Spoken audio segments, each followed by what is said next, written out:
Hello, everyone. My name is Teodoro Mariam. I'm the editor and the co-founder of the Guion Journal. This is a special broadcast. Probably won't do one of these for a while. I feel compelled to share this message today, given the state of uncertainty, the state of really pervasive fear, and what I've been writing about lately, which is the potential of some pretty bad things coming our way over the next couple of weeks, if not into going into the end of this year, and it could be imminent. But I'll talk about that shortly. Because first, I want to get talk about how we got here. How we got to a point where the abundance of this world has become so monopolized by a few that the rest of us are fighting for crumbs. And in that process, we're about to be driven off the edge of a cliff. So there's a lot of reasons for this, but I believe the primary reason is because of ego. By the way, this message is kind of rooted in faith for me. I'm a journalist, and a lot of the things that I write about, or everything that I write about, is grounded in stuff that I can prove, based on evidence, based on sources that I cite. Occasionally, I write about faith. Occasionally, I discuss faith on video as well. And in those cases, there's not so much evidence. I believe in God, for example. I can't point to any one thing and say, here's proof that God exists. I could do so through a place of testimony, but not in an equation, not in some type of an empirical format and say, this is how I know that God exists. In fact, evidence faith is believing something without evidence. But in doing this and sharing this testimony of sorts, my perspective is not by any means to try to convince you that my way is right, or that to try and convince you that your way is wrong. I'm as a person of faith who happens to be Orthodox, Ethiopian Orthodox Christian. I believe in certain things. I believe in Yeshua. I don't really call him Jesus, but I believe in Yeshua. And I believe that he's my Redeemer. Now, does that mean that people that don't believe in him, that don't believe that he's the Son of God, for example, that they're bad people? No. I believe what I believe. And in this journey of life, we all have a long, long, long walk. I wasn't so grounded in my faith not too long ago when I was partying it up like I was a rock star. So just because I kind of saw the light does not mean that I get to now preach to you. So I'm not a preacher. I'm just a messenger of sorts, I guess. But really, I'm a journalist who loves to write. I'm a husband and I'm a father. Don't really take too kindly to titles in that way. I made the mistake once of allowing somebody to kind of convince me that I was special because I'm related to Emperor Theodros, or he was born in Kasa Hailu, and in the 1850s he became king of Ethiopia. I'm the seventh generation removed from him, right? So because of that, somebody said, "Hey, you know what? You need to become the chair of Ethiopia for constitutional monarchy." And I was given the title Lij, which means prince. But really, I've never liked those titles, to be honest with you. My narrative has always been about disavowing titles, and that people should value me based on the content of my character, not based on who where I come from, who I'm related to. I have a natural aversion to these things. But sometimes the ego, right? I'm going to talk about the ego a lot today. The ego gets the best of all of us, and it got the best of me. I thought I saw a pathway for me to become king of Ethiopia. But what I forgot in the process is that the greatest king is not he who puts on a crown and is called Your Excellency. The greatest king is he who serves. For me, the King of Kings is Yeshua, right? He didn't walk around being called Your Excellency. He didn't walk around with a purple robe on. He didn't walk around, demanding that people look down or away. He didn't walk around with security guards. or Secret Service, right? He walked with the people. And to me, his greatest power was not even supernatural. It was natural, right? As in the ability to use words, the ability to perform acts of kindness, transform people. And that is his greatest power. And in fact, I used to always say back in the day, Yeshua didn't heal some people with his hands so much as with his feet, because he was walking with people. And that, to me, is the greatest type of leader. And so when we say, what would Jesus do? Or I say, well, Yeshua, what would Yeshua do? It's simple. Walk with people. If you want to help people, if you want to change the world, first you start within yourself, and you love yourself fully. And as you love yourself, you also love other people. The Bible doesn't say love your neighbors above yourself. And definitely doesn't say love yourself more than your neighbor. You love yourself and you love other people. In that process, there's an agreement of sorts, right? That your fate is intertwined with somebody else's. Well, we went wrong as Americans, as Ethiopians, as humanity, as we started focusing on self above the collective whole. And in this age of social media, and this age of uber capitalism, and this age of, just me, what has been lost is we. And people that are very cunning are able to then take our ego, manipulate us with our ego, right? And so they convince us that someone that's struggling just like us is our enemies, right? They're able to convince us to fight over color. They're able to convince us to fight over ideology. They're able to convince us to fight over religion, over gender, over sexual orientation. There's every day there's a new identity being propped up. And when that identity is propped up, what happens is the establishment, whatever you want to call them, the top 1%, billionaire class, the globalists, Illuminati, whatever you want to call them. By the way, the Illuminati does exist. They're called Masons and secret societies. I know because I used to belong in a fraternity that was rooted in a masonry. And in a lot of ways, the root of evil is money in that way, and where money came from, which is masonry, right? That dollar bill, if you look at it, has all types of demonic symbolism on it, right? Yeshua spoke against this type of money exchange, right? Where you lend money and take money at interest. The reason he spoke against that is because the minute you do that, you enslave humanity. And he spoke against money being traded in churches. But all his teachings have been aborted. And now the very same Pharisees that murdered him are in charge. These Pharisees belong in Congress, presidents, senators, congressmen, representatives. They're bound in churches. They're in nonprofits. These are Pharisees. These are the keepers of the law. That's what a Pharisee is. A keeper of the law. And they weaponize the law to hurt humanity.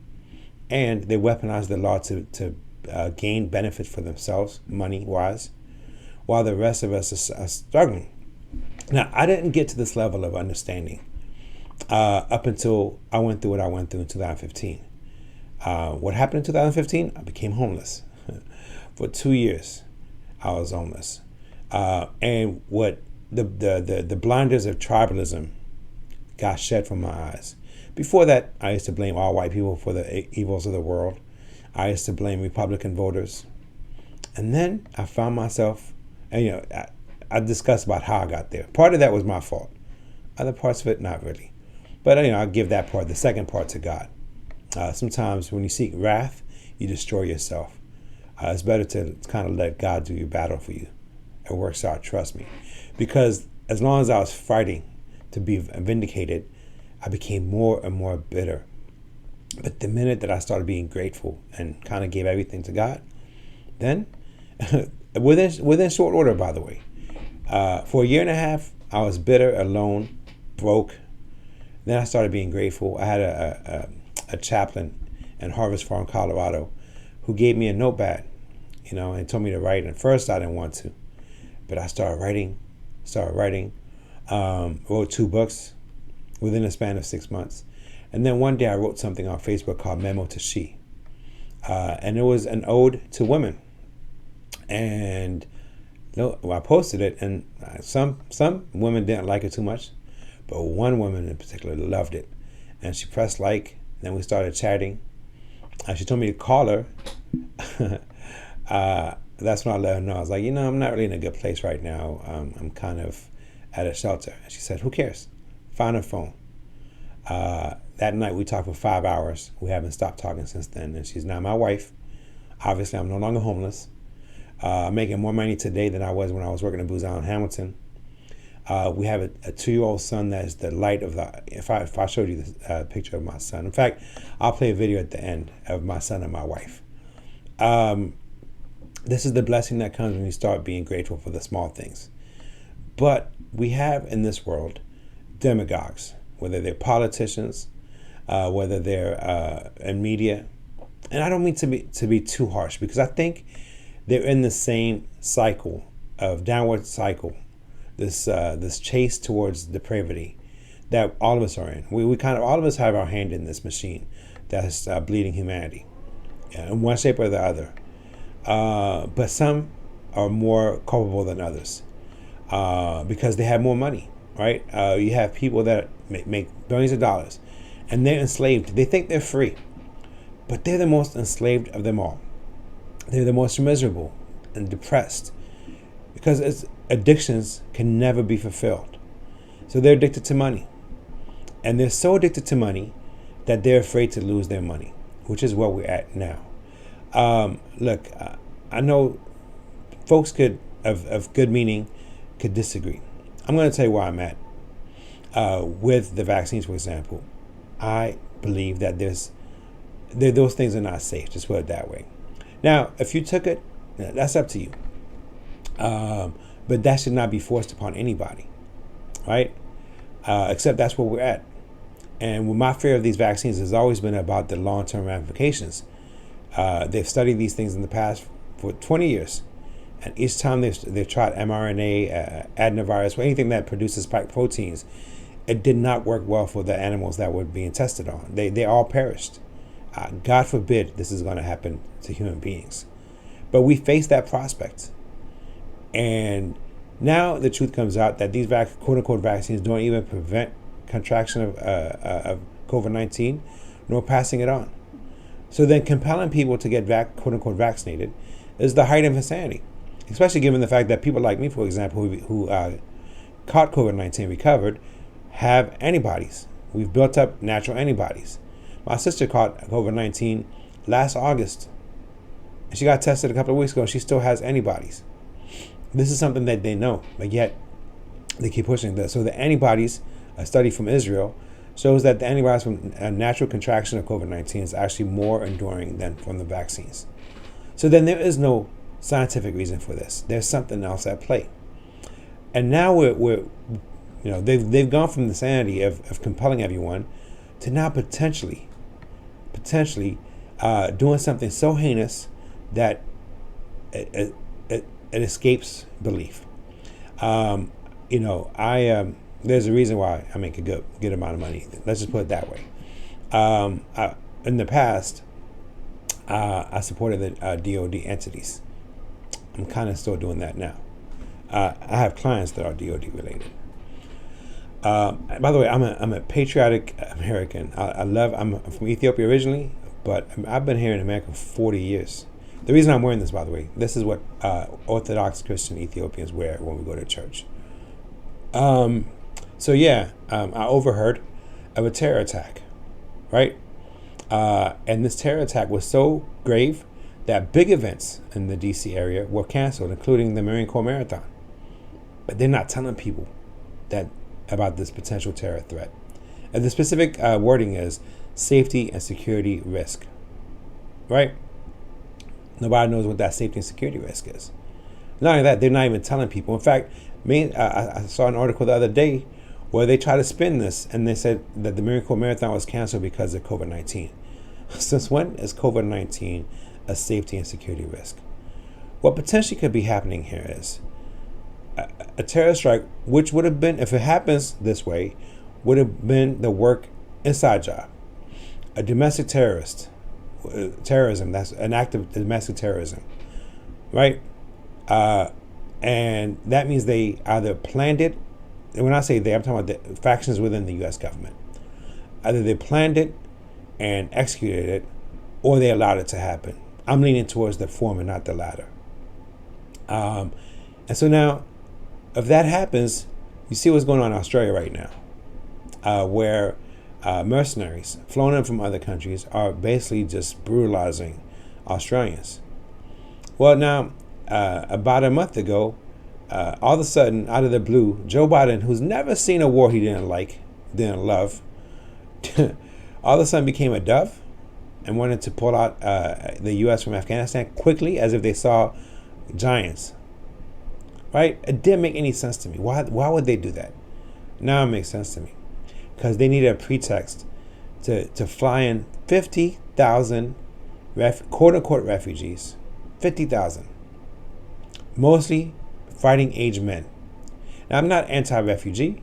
I'm not a Trumper. I'm a refugee myself. But people should be vetted before they come in. They didn't vet them. So now we have 50,000. The vast majority are mostly fighting age men who've never been vetted from Afghanistan.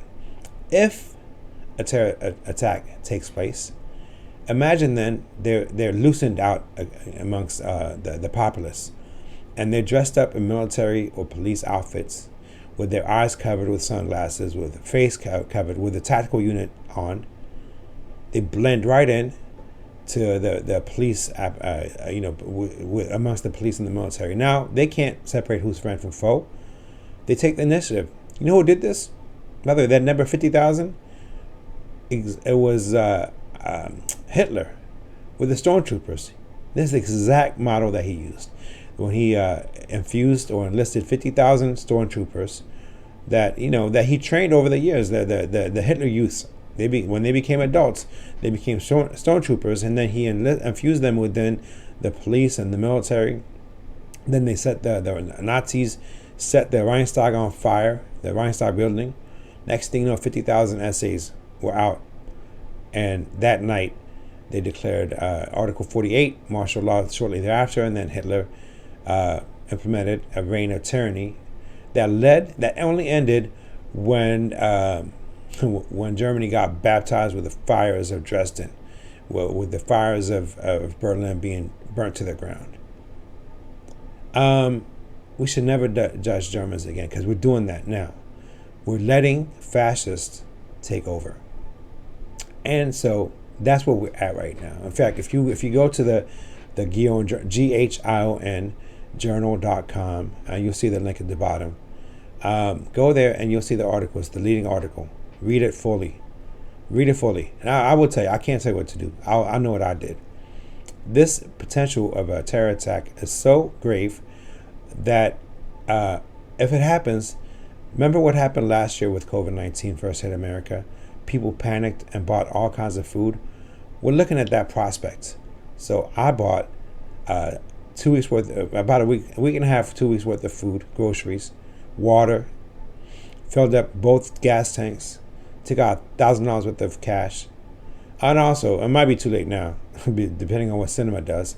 And by the way, if Sinema votes no, and the infrastructure bill is scuttled, that was planned. Because when the markets open up tomorrow, watch out. This is what I've been warning about since September 18th, that Americans should be in a defensive posture and reposition their 401ks to the most conservative fund available, like the ones that deal with T-bills and utilities. This is why I said, if you have personal brokerage accounts, liquidate everything. Cash is better right now. You're better off with cash under the mattress than you are leaving, if something happens, and leaving it in the market. So, like I said, it might be too late. Let's see what happens. God forbid. By the way, I hope I'm wrong about all these things. I'm not over here trying to pretend like I'm a prophet. I'm not. I'm not over here trying to pretend like I'm Nostradamus. I'm not. I study things. I research things. And you can connect dots. That, let's say my success rate might be 25%. That means there's a 25% chance I might be right about these things. A 25% chance, you better not ignore it. If there's a 4% chance, let's say you're going out of town. Let's say you're going out of town. There's a 4% chance that your toilet is going to overflow. Do you ignore it? No. 4% chance is high, especially when you could take something very small to mitigate that risk, which is turn off the water. So in this case, if you buy groceries for a week to 2 weeks, water, toilet paper, take out cash as much as you can, have it on hand, and fill up your gas tank. If nothing happens, you're good. If something happens, you're golden. Now, on the flip side, if you do nothing and nothing happens, you're good. But if something happens, you're screwed. So this is what risk mitigation is all about. So now I just want to kind of tie this up with kind of where I'm at, right? On the spiritual note, how we could get ourselves out of this morass. It's simple. We need to be less about ego and more about community, right? Let me just end it with a testimony. For the longest time, I didn't really like Catholicism too much. Now, I've been to almost every church you could think of. I also go to a mosque sometimes here in Alexandria. I go to a synagogue. I've always just felt something about Catholicism. But today I made a point to go to a Catholic church. And it hit me at that time that I'm guilty as anyone else. This is divisiveness. Look, God can be found anywhere, right? So who are we to judge somebody else and what they believe in? Who are we to judge? And now I realize why it says you should not judge. Because we have way too many planks in our eyes to sit up here and figure out what splinter is in what people's eyes. Focus on self. I saw this lady I was talking to, her name is Stephanie. She said something that was truly profound. She said that, because she was talking about the paintings of Mary. And she said Mary appears in many forms. And I said, all this time I was livid about quote unquote the white Jesus. Quote unquote the white Virgin Mary. Because I thought, well, they look more like me than them. But God is not he's limitless. Right? We try to box people in the Bible in, when their whole thing is to be wide open so that everyone could go to them. So it's our ego that does this. It's our ego that makes us want to own the truth. Well, we're not the truth. The only truth is God. Everything else, all of us are flawed. And by the way, if you're an atheist listening to this, some of my best friends, I had a very good friend who was an atheist, and here's what, can we get to a point of agreement? Big Bang or Big God? Life started at one. I think almost everyone can say that. Whether that Big Bang was, science from a place of science, or a big God from a place of faith, or both. What if they coexist? What if God snapped his finger, let's say, bang? Or what if God is energy, and what we're trying to do is humanize him, because that's the only thing that we could do to understand. The point is, the vastness of this world, the vastness of this universe, none of us could ever know. None of us could ever know. So why argue about things that we don't know? Why not believe? If you're a person of faith, why not do instead what the book teaches us? To love each other, to not be greedy, to not be hypocrites about things, to not be so pious that you think you're better than everyone else. And if you're an atheist and you believe in science, well, there's certain laws within science too, right? To not be greedy. Destroying the planet is I think is kind of unscientific. So let us do what the tenets of what our beliefs are, instead of trying to prove points to other people. What I realized recently, I just found about this yesterday. Actually, I was at CVS, and I ran into a Muslim worker. And I said, hey, do y'all believe in, and I know this already. Yes, she goes, of course. I said, do you believe he's going to come back? She said, yeah, he is. I said, wait a minute. I thought y'all don't believe in Yeshua. She's like, oh, we do. I said, so when he comes back, he's supposed to come back again? She goes, yeah, he's supposed to come back and kind of rectify this world. I said, what? I don't. So Muslims believe Yeshua's coming back. Christians believe he's coming back. And Jews, the only divergence is that they think he's only coming back for the first time.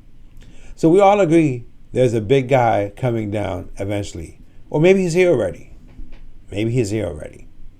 So why are we fighting? Why?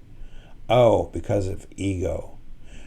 Christianity, Judaism, Islam, all three Abrahamic God. We call our God different names. But we fight wars and die. Who commanded us to die? Would a father tell his children to kill each other? Except that's exactly what's taking place.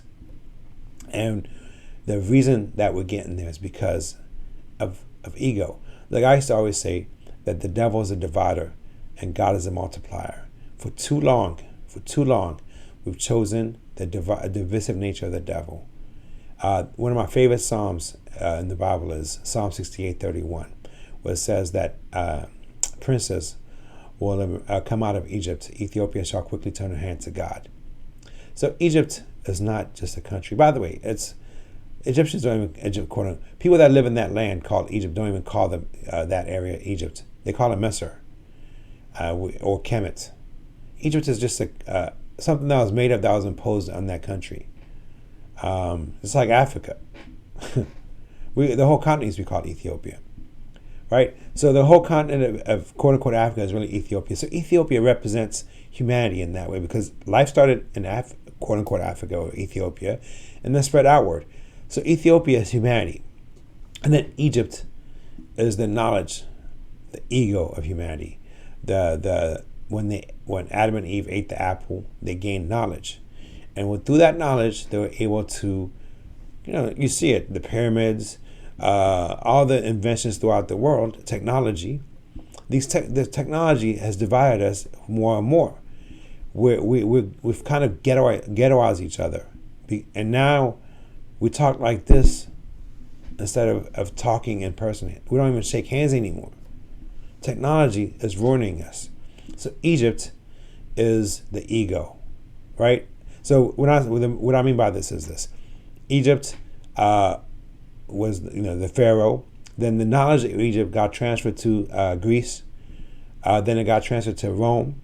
Then it got transferred to the UK. And now it's here in America. So when it says that princes will come out of Egypt, that Egypt could be America, UK, Greece, Italy, or just or it can even be China, I guess, the technology of it, right? Or Russia, right? What's taking place right now is that Egypt is attacking the country, Egypt, current day, or Misr, is attacking Ethiopia.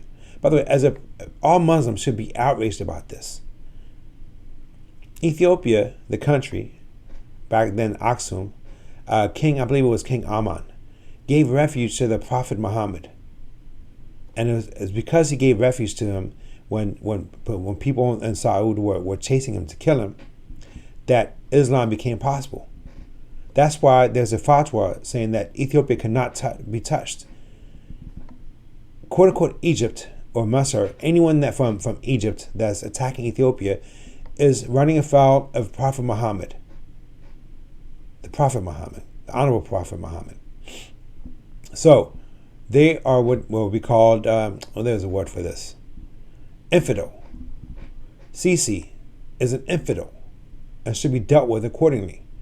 But I don't believe in violence, though. But he should be dealt with because he is now attacking the one country that gave refuge to the Prophet Muhammad. But it's not just Egypt. America. Biden gave a speech at the UN, and he basically laid the pretext, the groundwork to attack Ethiopia. So America, using Egypt as a proxy, are really the ones that are attacking Ethiopia. And that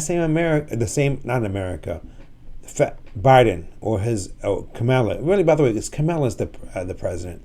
Biden is barely cogent. He's senile, and I'm not saying that to be dismissive of septuagenarians or octogenarians, 80-year-old people, right? He's not lucid anymore.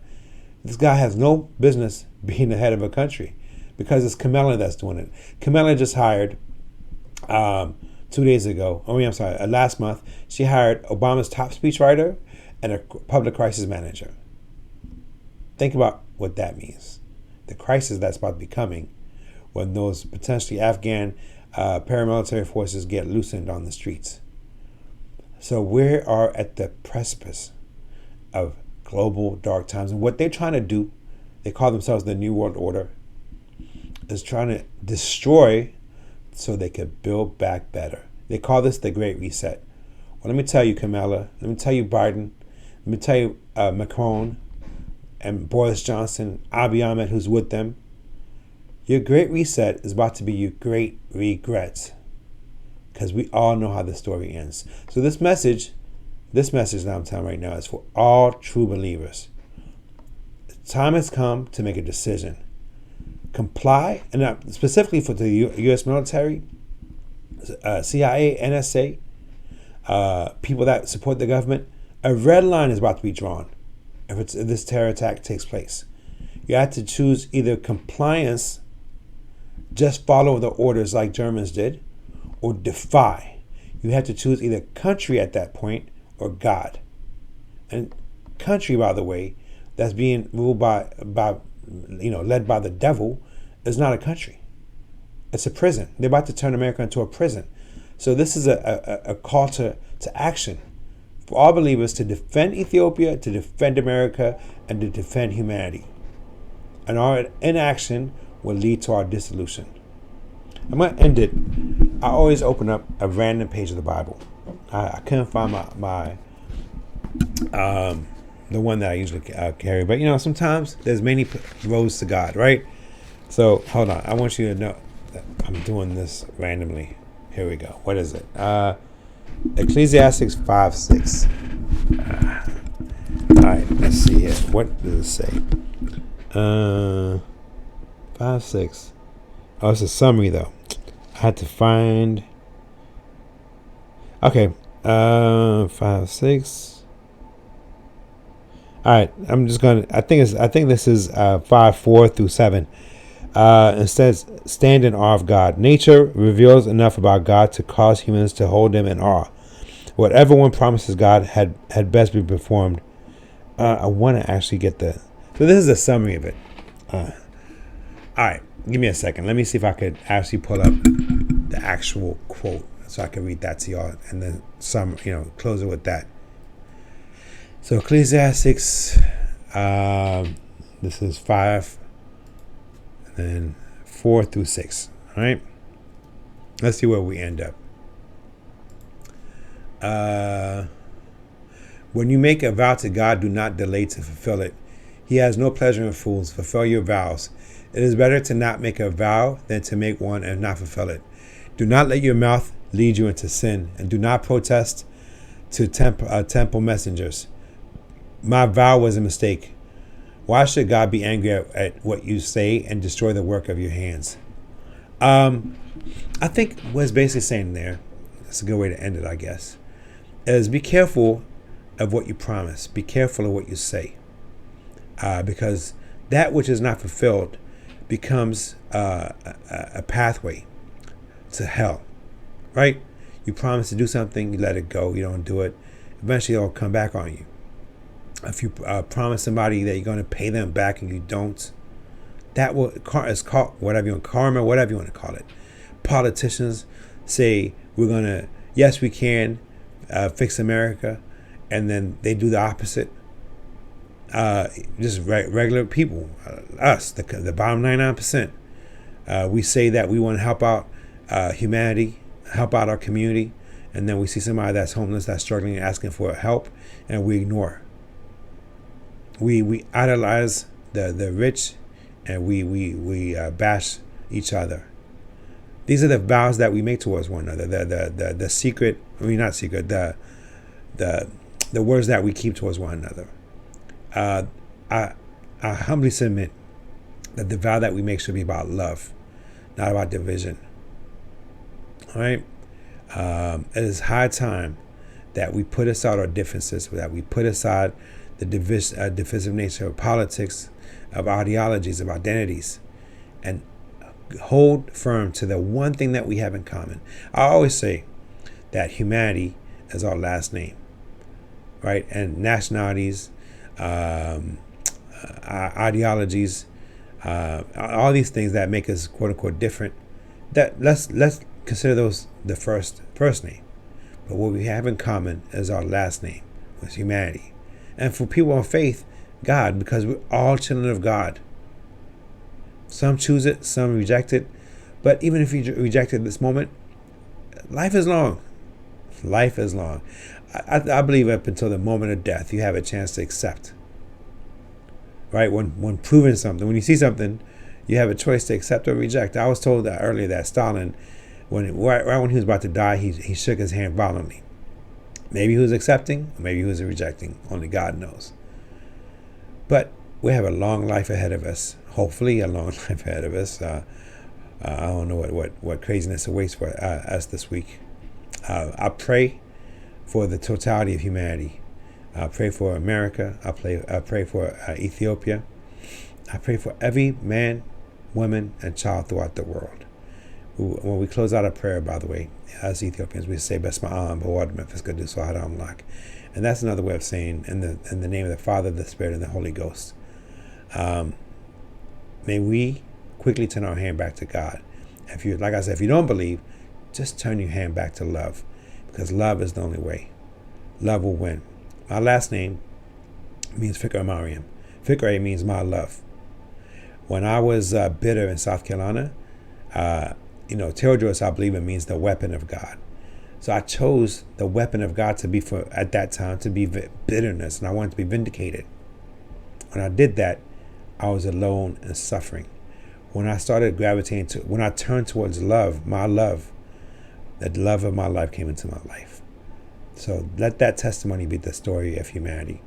May God bless you. May God bless your family. May God bless all of us. Peace.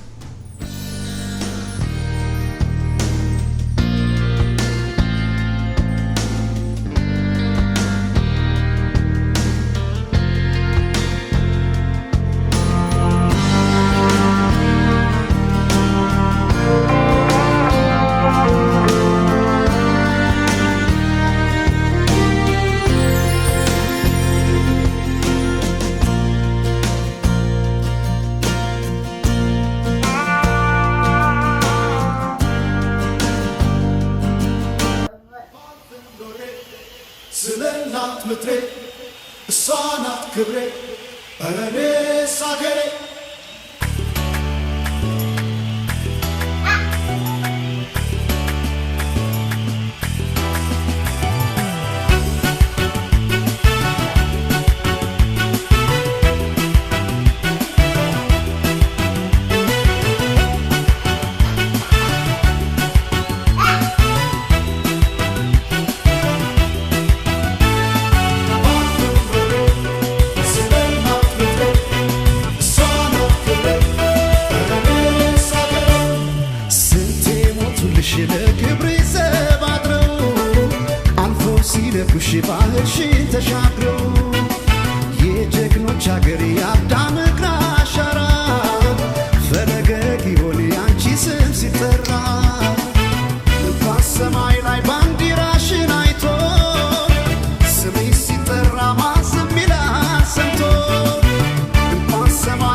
በሰማዩ ላይ ቢታይ ቀለም የሷ ነው እንጂ ሌላ አይደለም።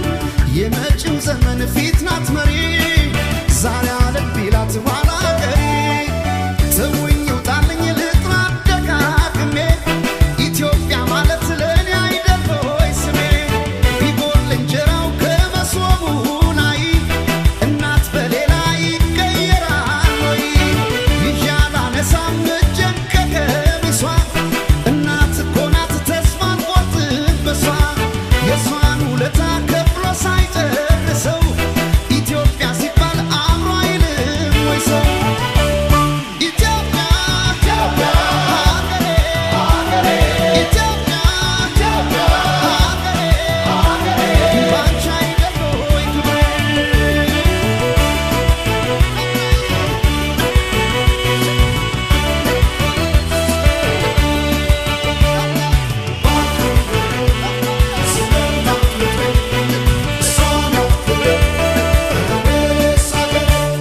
ስንቴ ሞቱልሽ ለክብሬ ዘብ አድረው አልፎ ሲደፍሩሽ ባህርሽን ተሻግረው የጀግኖች አገር የአዳም እግር አሻራ ፈለገ ጊዮን ያንቺ ስም ሲጠራ እንኳን ሰማይ ላይ ባንዲራሽን አይቶ ስምሽ ሲጠራ ማን ዝም ይላል ሰምቶ እንኳን ሰማይ ላይ ባንዲራሽን አይቶ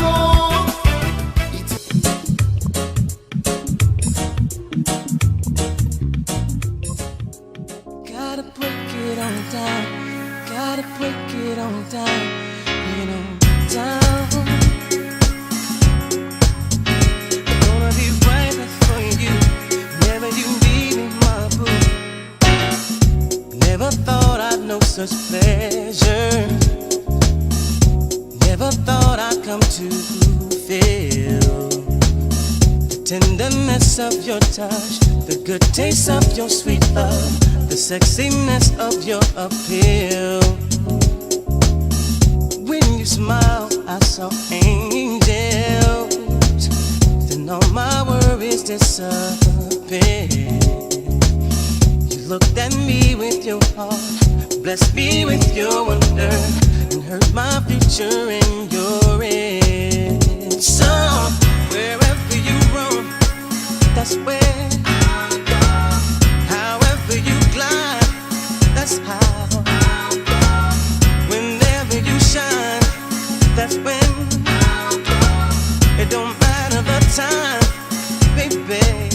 Yeah, it was like a trip to heaven. Yeah, a fantasy come true. There is no greater wonder, a spell you got me under. Whatever you ask of me, I'll do. So wherever you're from, that's where. However you glide, that's how. Wherever you shine, that's when. It don't matter the time, baby. Wherever you want, however you glide, that's how. Wherever you shine, that's when. It don't matter the time, baby.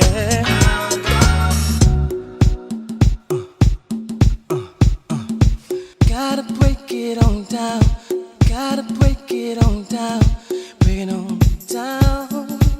Whenever you want it, baby, whenever you need it, baby, whenever, say whenever you want, when you need it, oh yeah, whenever, however. You want it, baby, whenever you need it, baby. Say where you want it, and where you need it. You want it, baby, whenever you need it, baby. So wherever you're from, that's where.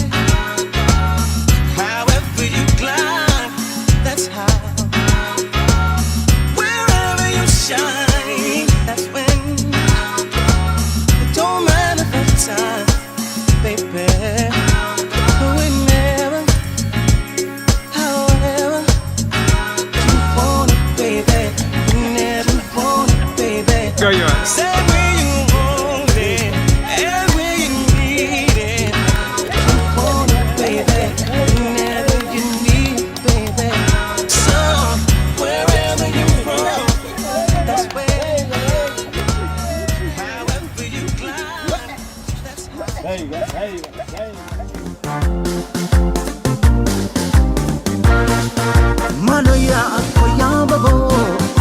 babo starash nei batolo Maloya kottintalo asfalay fikrish malo